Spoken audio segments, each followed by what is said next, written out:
বাংলাদেশকে যক্ষ্মামুক্ত করার লক্ষ্যে জাতীয় যক্ষ্মা নিয়ন্ত্রণ কর্মসূচি ও অন্যান্য সহযোগী সংস্থাসমূহ একযোগে কাজ করে যাচ্ছে। জাতীয় যক্ষ্মা নিয়ন্ত্রণ কর্মসূচির মূল লক্ষ্য দেশ থেকে যক্ষ্মা রোগীর সংখ্যা, মৃত্যুর হার ও সংক্রমণ এমন পর্যায়ে নামিয়ে আনা যাতে করে যক্ষ্মা জনস্বাস্থ্য সমস্যা হিসেবে বিদ্যমান না থাকে। তাই জনসচেতনতা বৃদ্ধির লক্ষ্যে জাতীয় যক্ষ্মা নিয়ন্ত্রণ কর্মসূচি ও সহযোগী সংস্থাসমূহ বিভিন্ন কার্যক্রম হাতে নিয়েছে। আজকে প্রচারিত এই অনুষ্ঠানটি তেমনই একটি উদ্যোগ। অনুষ্ঠানটি USAID-র টিবি কেয়ার 2 প্রজেক্টের কারিগরি ও আর্থিক সহযোগিতায় নির্মিত হয়েছে।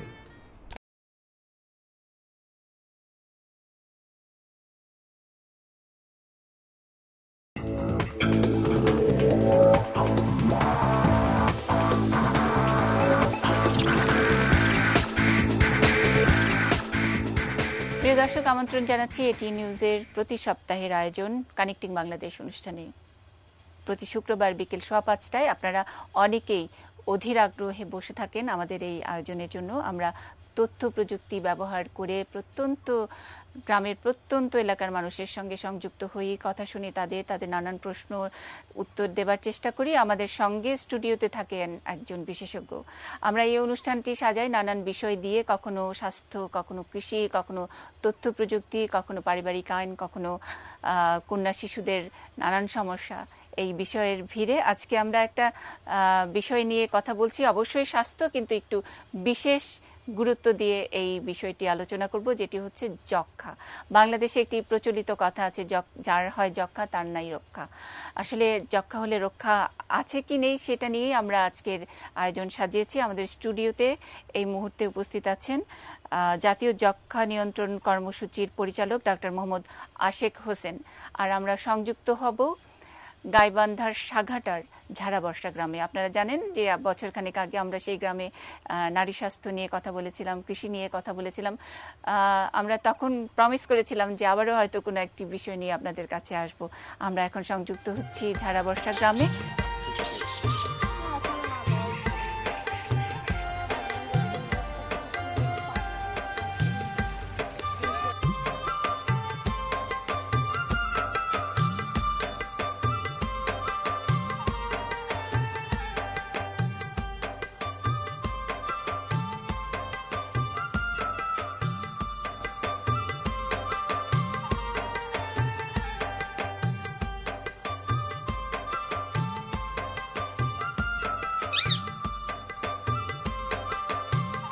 আমার সঙ্গে সহযোগিতার জন্য রয়েছেন সাথী। আপনারা জানেন তথ্য কল্যাণীদের কথা, এবং এই অনুষ্ঠানের মাধ্যমে আমরা তথ্য কল্যাণী বিষয়টি অনেকখানি আপনাদের কাছে তুলে ধরবার চেষ্টা করেছি। ডিনেট একটি বেসরকারি সংস্থা, তাদেরই একটি উদ্যোগ তথ্য কল্যাণী। গ্রামের মেয়েদেরকে নানান বিষয়ে তারা প্রশিক্ষিত করে, এবং অবশ্যই আইটি মানে ইনফরমেশন টেকনোলজি তাদের হাতে দিয়ে দেওয়া হয়। তারা ল্যাপটপ নিয়ে ঘুরে বেড়ায়, নানান কিছু নিয়ে গ্রামের মানুষদেরকে সহযোগিতা দেয়। সেই তথ্য কল্যাণীদের একজন সাথী আমার সাথী এখন যাচ্ছি সাথীর কাছে সাঘাটায়। সাথী, আসসালামু আলাইকুম। ওয়ালাইকুম আসসালাম। জি, ভালো আছেন? জি আপু, ভালো আছি। আপনি ভালো আছেন? জি, ভালো আছি। দেখেন, আপনাদের কিন্তু বলেছিলাম গত বছর যখন আমরা সাঘাটার এই ঝাড়াবর্ষা গ্রামে মেয়েদের স্বাস্থ্য সেবা নিয়ে আমাদের এই কানেক্টিং বাংলাদেশ অনুষ্ঠানটি হয়েছিল, এবং আমরা বলেছি যে আবারও কোনো এক সময় আসবো। 1 বছরের মাথায় আবারও আপনাদের সঙ্গে দেখা হচ্ছে। তবে আজকের বিষয় আপনারা জানেন যে যক্ষ্মা নিয়ে আমরা কথা বলবো। সাধারণ লোকবালাই বা এই নারী স্বাস্থ্য, মায়ের স্বাস্থ্য, শিশু স্বাস্থ্য ইত্যাদির বিষয়টা সবসময় আমরা এই অনুষ্ঠানে কথা বলি। আজকে একটি বিশেষ বিষয় নিয়েই কথা বলতে চাই, এবং সেজন্য আপনি জানেন যে আমাদের স্টুডিওতে এই মুহূর্তে উপস্থিত আছেন ডক্টর মোহাম্মদ আশেক হোসেন। উনি জাতীয় যক্ষ্মা নিয়ন্ত্রণ কর্মসূচির পরিচালক হিসেবে আছেন, এবং স্যার স্বাগত জানাচ্ছি আমাদের এই অনুষ্ঠানে সময় দেবার জন্য, এবং আপনি কষ্ট করে এসেছেন। আপনি জানেন যে আমরা গাইবান্ধার সাঘাটার ঝাড়াবর্ষা গ্রামে সংযুক্ত হয়েছে, এবং সেখানে তথ্য কল্যাণী সাথী আমাদেরকে সহযোগিতা করছেন, এবং তার সঙ্গে যারা আছেন, মায়েরা আছেন, অনেকেই আছেন মানে যক্ষ্মা নিয়ে যাদের অনেক প্রশ্ন আছে। আমরা সরাসরি সেই প্রশ্নে চলে যাই। সাথী আপা, হ্যাঁ জি আপু। প্রশ্ন কে করবেন তাকে একটু সামনে আনেন। তার আগে আমি একটু সবার কাছেই জানতে চাই যারা বসে আছেন। আমরা আগে একটা গ্রাম্য প্রবাদ জানতাম যে যক্ষা যার হয় যক্ষা তার নাই রক্ষা। আসলে কি তাই? মানে এখনো কি এটাই ভাবেন নাকি সবাই? হ্যাঁ, এই জন্যই তো আপনার কাছে জানতে চাচ্ছে তারা যে আসলে যক্ষা হলে কি রক্ষা নেই, এটা কি আসলেই ঠিক নাকি? আপনি ঠিকই বলেছেন। আগে এরকম একটা প্রবাদ ছিল যে যার হয় যক্ষা তার নেই রক্ষা, কিন্তু বর্তমানের অবস্থার প্রেক্ষাপটে এটা একেবারেই আর সত্য নয়। তার মানে রক্ষা আছে, এখন অবশ্যই রক্ষা আছে এবং নিয়মিত চিকিৎসা পেলে যক্ষা রোগী সম্পূর্ণ সুস্থ হয়ে সাধারণ জীবন, স্বাভাবিক জীবন যাপন করতে পারবেন। আচ্ছা, আর আরেকটা জিনিস আমি অল্প বিস্তর যেটুকু জানি সেটা হলো যে ওষুধটা খাওয়ানোটা, মানে ওষুধ খাওয়াটা এটা খুব নিয়মের মধ্যে পালন করতে হয়। মানে একবার যদি কোনো রকমের ভুলচুক হয় তাইলে আবারও বোধহয় শুরু থেকে শুরু করতে হয় সেই মেডিকেশনটা। ব্যাপারটা কি তাই? মানে এটা আমার কম বুদ্ধিতে আমি যতদূর জানি। না, আপনি ঠিকই ধরেছেন। এটা যেহেতু আমরা চিকিৎসাটা দিই 6 মাস এবং এই 6 মাসের চিকিৎসা আমরা বলি যে নিয়মিত এবং পরিমিত পরিমাণে এবং রেগুলার ওয়েতে এই ওষুধটা খেতে হবে। তো আমরা সেক্ষেত্রে বলি যে আপনার নিয়মিত যাতে ওষুধটা খান সেটা আপনাকে সুনিশ্চিত করতে হবে, করা উচিত। আচ্ছা, সেটার জন্যই আসলে সরকারের যে কর্মসূচিটি রয়েছে এবং বেসরকারিও অনেক উদ্যোগ রয়েছে যারা এটা মনিটরিং এর ব্যবস্থা করেন। সবসময় গিয়ে ওই স্বাস্থ্য কেন্দ্রেই হোক আর ওই বেসরকারি বিভিন্ন সংস্থা আছে তাদের স্বাস্থ্য কেন্দ্রে গিয়ে বারবার ফলো আপটা করানোর যে ব্যবস্থা, সেটাই এই ওষুধটা নিয়মিত করানোর জন্যই। জি, যেটাকে আমরা বলি ডটস, সরাসরি পর্যবেক্ষণের মাধ্যমে ওষুধটা খাওয়ানো। অর্থাৎ আপনি যে রোগী, যে একটা আমি যদি রোগী হই তা আমি যে ওষুধটা খাচ্ছি আমাকে একটা সাক্ষী রেখে আমি ওষুধটা খাবো, যাতে আমি আমার ভুল হওয়ার সম্ভাবনা না থাকে, আমার ইররেগুলার হওয়ার সম্ভাবনা না থাকে। তার মানে হলো ওষুধ খাওয়ানোর জন্য স্বাস্থ্যকর্মী। জি, এই আসলে ঠিকই বলেছেন আপনি। এই যে মানে গ্রাম পর্যায়ে স্বাস্থ্য সেবিকা বা স্বাস্থ্য কর্মী অথবা এনজিও কর্মী যারাই থাকেন, আমাদের ডিউটি অ্যাসাইন করা থাকে তাদেরকে। তাদের দায়িত্ব হচ্ছে যে যক্ষা রোগী তার নিয়ন্ত্রণাধীন যে যক্ষা রোগীগুলো থাকবেন তাদেরকে ওনারা সরাসরি পর্যবেক্ষণের মাধ্যমে প্রত্যেকদিন ওষুধ সেবন করিয়ে দিবেন। আচ্ছা আচ্ছা, আমার অনেক প্রশ্ন আছে, তার ফাঁকে ফাঁকে নিশ্চয়ই সাথী আপার সঙ্গে যারা আছেন তাদের অনেক অসুবিধা আছে নিশ্চয়ই এই ধরনের প্রশ্ন। ফাঁকে ফাঁকে আমার প্রশ্নগুলো আমি আপনার কাছ থেকে একটু শুনে নিব। সাথী আপা, আমরা প্রশ্ন নিব। কে প্রশ্ন করবেন সামনে? আমার সদস্য স্বপ্না বেগম এখন প্রশ্ন করবে। আমার নাম স্বপ্না, আমি একটা প্রশ্ন করতে চাই। বলেন। যক্ষা রোগ হলে সরকারের বিনামূল্যে চিকিৎসার কোনো ব্যবস্থা আছে কি না? থাকলে আমরা কোথায় সে বিনামূল্যে চিকিৎসা কোন স্বাস্থ্যকেন্দ্রে গেলে পাবো?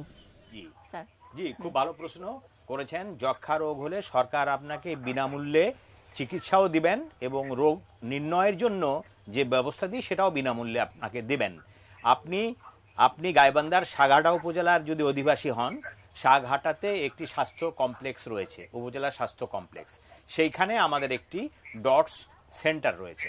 আপনি অনুগ্রহ করে যারা মনে করবেন যে যক্ষায় উনি আক্রান্ত হয়েছেন বা যক্ষা রোগ হয়েছে এ ধরনের সন্দেহ করলে আপনি সরাসরি উপজেলা হেলথ কমপ্লেক্সে যাবেন। সেখানে যে আমাদের ডটস কর্নারটা আছে সেখানে গিয়ে যোগাযোগ করবেন। ওরা আপনার কাশি পরীক্ষা করবে এবং যদি আপনার যক্ষা হয়ে থাকে তাহলে বিনামূল্যে আপনাকে ঔষধ তারা প্রদান করবে। আচ্ছা, আমের স্বপ্না বেগমের প্রশ্নের সাথে আমার একটা সম্পূরক প্রশ্ন। আপনি বলেছেন যে যখন জানতে পারবেন যে যক্ষা হয়েছে তখন বিনামূল্যে চিকিৎসা নেবেন ডটস কর্নার সেখান থেকে, কিন্তু সন্দেহটা গ্রামের মানুষরা কিভাবে করবে যে যক্ষা কিনা এবং সেখানে গিয়ে কাশি পরীক্ষা করাবে, নিশ্চিত হবে শেষ প্রাথমিক সন্দেহের আসলে সিমটমটা কি? খুবই খুবই খুবই ভালো প্রশ্ন। আমরা এটাই বলি, আমরা একটা মেসেজ দিই, সেটা হচ্ছে আপনার যদি 3 সপ্তাহের বেশি কাশি হয় এবং সাধারণ চিকিৎসায় যদি সেটা ভালো না হয় তাহলে আপনি আপনার নিকটস্থ স্বাস্থ্যকেন্দ্রে গিয়ে কফ পরীক্ষা করিয়ে নিশ্চিত হন যে আপনার যক্ষা হয়নি। আমি বলবো না যে আপনার যক্ষা হয়েছে, তবে আপনি একজন সাসপেক্ট বা আপনি একজন সন্দেহভাজন ব্যক্তি যক্ষা হওয়ার জন্য। সুতরাং আপনি অনুগ্রহ করে আপনার নিকটস্থ ডটস কর্নারে গিয়ে আপনি আপনার কফটা পরীক্ষা করিয়ে নিন, মানে উপজেলা হেলথ কমপ্লেক্সে গিয়ে। সেখানে ডটস কর্নারও আছে, ল্যাবরেটরিও আছে, ল্যাবরেটরিতে গিয়ে আপনার কফটা পরীক্ষা করিয়ে নিন। আপনার যদি যক্ষা না হয়ে থাকে তাহলে আলহামদুলিল্লাহ কোনো সমস্যা নেই, কিন্তু যদি যক্ষা হয় তাহলে সরকার বিনামূল্যে আপনাকে চিকিৎসা প্রদান করবে। আচ্ছা, আরেকটা হলো যে সাধারণ কাশিটা আসলে কিরকম সাধারণ কাশি, যেমন গ্রামের মানুষ, আমি আসলে এই সাঘাটার মানুষের পক্ষ থেকে আমি বলছি, যারা ঝরা বর্ষা গ্রামে বসে আছেন, এখন এই যে সর্দি গরমি এক ধরনের হয়, একটু কাশি থাকে, তারপরে অনেক সময় সিজন চেঞ্জ যখন হচ্ছে শীতের সময় এক ধরনের কাশি থাকে। তো আসলে এই কন্টিনিউয়াস কাশি বা কি, এটাকে যদি আরেকটু স্পেসিফিক বলে দেন। ঠিকই বলেছেন, ইনফ্লুয়েঞ্জা অথবা সর্দি গরমি অথবা ঠান্ডা লেগে যে কাশিটা হয় সেটা সচরাচর 3 সপ্তাহ থাকে না, সেটা সচরাচর 1 সপ্তাহ মধ্যেই সে রুগী ভালো হয়ে যায়। অথবা যদি একটু সাধারণ চিকিৎসা পায়, কিছু অ্যান্টিবায়োটিক্স যদি পায়, তাহলে 1 সপ্তাহের মধ্যেই রুগীটা ভালো হয়ে যায়।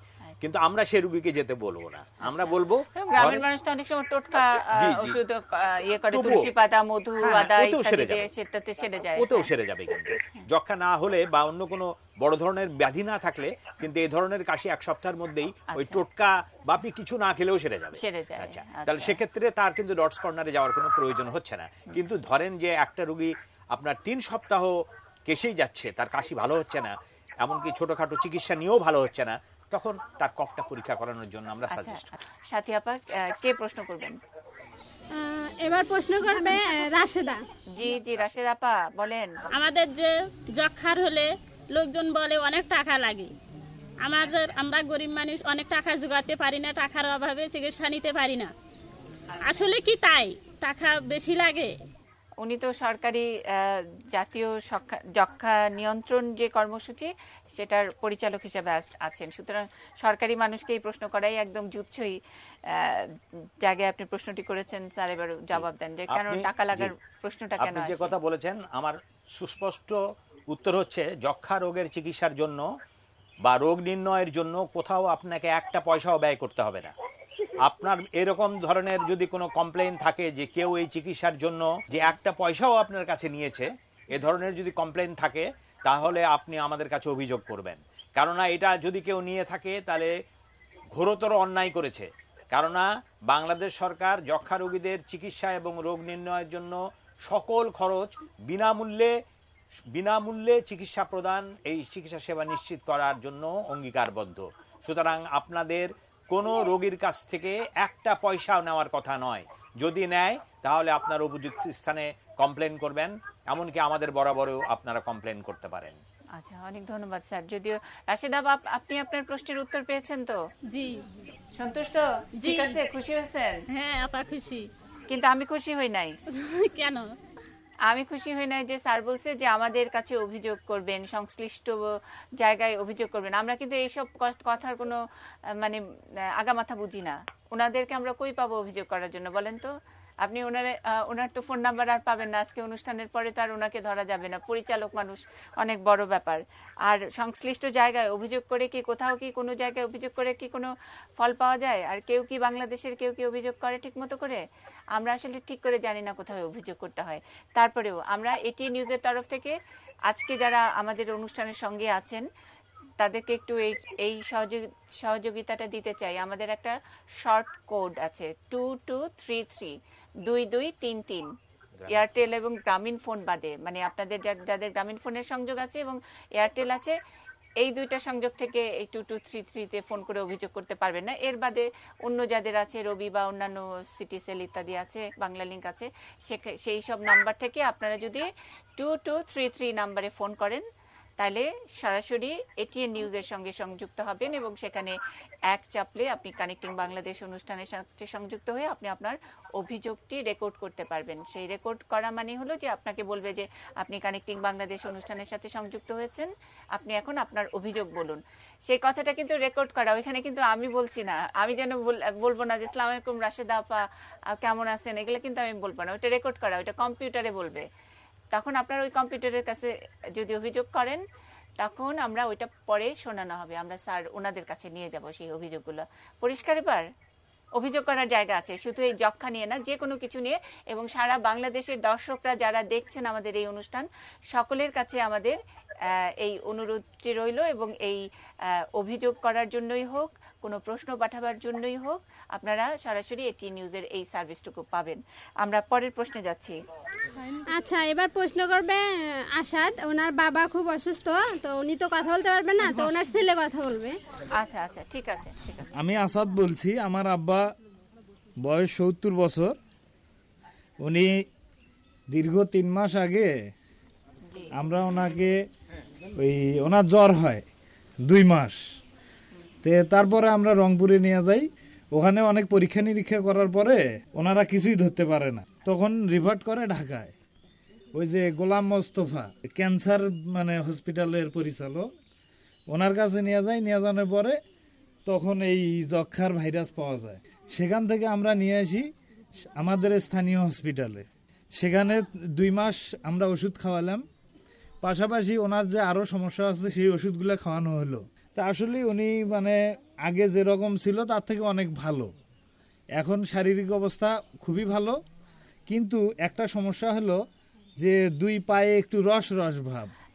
অনেক ঘুরে ফিরে যক্ষার পরে আইডেন্টিফাই হওয়ার পরে উনি ওষুধ খাচ্ছেন এবং আজকে ওষুধ শেষ হচ্ছে, আবার দ্বিতীয় কোর্স শুরু হচ্ছে। বয়স 70 এবং উনি বলছেন সবই ভালো, ওনার চিকিৎসা করানোর পরে সবই উন্নতির দিকে। এখন এই পায়ে একটু রস জমেছে, সেটার কি এই যক্ষার চিকিৎসা দিয়ে তো আর উনি কিন্তু খুব ভালো বলেছেন যে উনি যাই হোক উনি বিভিন্ন জায়গা থেকে ঘুরে ফিরে গিয়ে আবার যক্ষা চিকিৎসাটা করেছেন, এটা খুব ভালো কথা। এখন আমি যেটা বলবো আর কি, যে আপনাকে আরো 4 মাস ওষুধ খেতে হবে। আপনি যেটা বললেন খুব সুন্দর, যে আবার নতুন ভাবে 2 মাস খেয়েছেন, যেটাকে আমরা বলি ইন্টেনসিভ ফেজ। তারপরে আমরা মেইনটেনেন্স ফেজে যাব আরো 4 মাস। তো এই 4 মাসটা কিন্তু আপনি নিয়মিত কিন্তু ওষুধটা খাবেন, এইটা আমি অনুরোধ করব। তাহলে দেখবেন যে, এবং তার সঙ্গে সঙ্গে আপনি হেলথ কমপ্লেক্সের সাথে যোগাযোগ রাখবেন। ওরা মাঝে মাঝে আপনার এখনো মাঝে মাঝে আপনার কফটা, আপনার বাবার কফটা পরীক্ষা করাবেন। তো আমি অনুরোধ করব যে আপনি 4 মাস আরো ওষুধটা খাওয়াবেন। দেখবেন ওনার শরীর থেকে যখন যক্ষার বীজটা চলে যাবে উনি আরো সুস্থ হয়ে উঠবেন। এবং যেহেতু ওনার প্রস্টেট এবং আরো কিছু কিছু সমস্যা আছে, বয়সও ওনার হয়ে গেছে, সুতরাং পায়ে যদি কিছু পানি জমেও থাকে এটা নিয়ে অত চিন্তিত হওয়ার কিছু নাই, বরং ওনার যক্ষার চিকিৎসাটা আপনি সঠিকভাবে করান, আরো 4 মাস ওষুধ খাওয়ান। আমার মনে হয় 4 মাস পর দেখবেন আপনার বাবা অনেক বেশি সুস্থ বোধ করবেন। আচ্ছা, আমি সাদিক ভাই একটু আপনার কাছে আমার প্রশ্ন, যে আপনার আব্বা যক্ষা ধরা পড়েছে এবং এই বয়সে ওনার চাচার অভ্যাসগুলা বলেন, সিগারেট কি বেশি খেত? আমরা তো স্যার এক ধরনের ধারণা আছে যে একটু সিগারেট বেশি খেলে, তামাক বেশি খেলে যক্ষা হওয়ার সম্ভাবনা, সেটা কতখানি ঠিক, এবং সেটা এবং গ্রামের মানুষদের জীবনযাত্রার সঙ্গে যক্ষার অন্য কোনো যোগাযোগ আছে কিনা? না, আপনি খুব ঠিক সঠিক কথা বলেছেন। যদিও টোবাকোর সাথে সরাসরি যক্ষার সম্পর্ক নেই, কিন্তু টোবাকোর সাথে তো লাং হেলথ, ফুসফুসের একটা বিরাট সম্পর্ক রয়েছে। তো সুতরাং আমরা যক্ষার চিকিৎসার সাথে সাথে আমরা মানুষের লাং হেলথ যেটা ফুসফুসের যত্ন নিতে বলি। তো আমরা অবশ্যই বলবো যে এগুলো পরিহার করুন, অর্থাৎ কিনা এই যে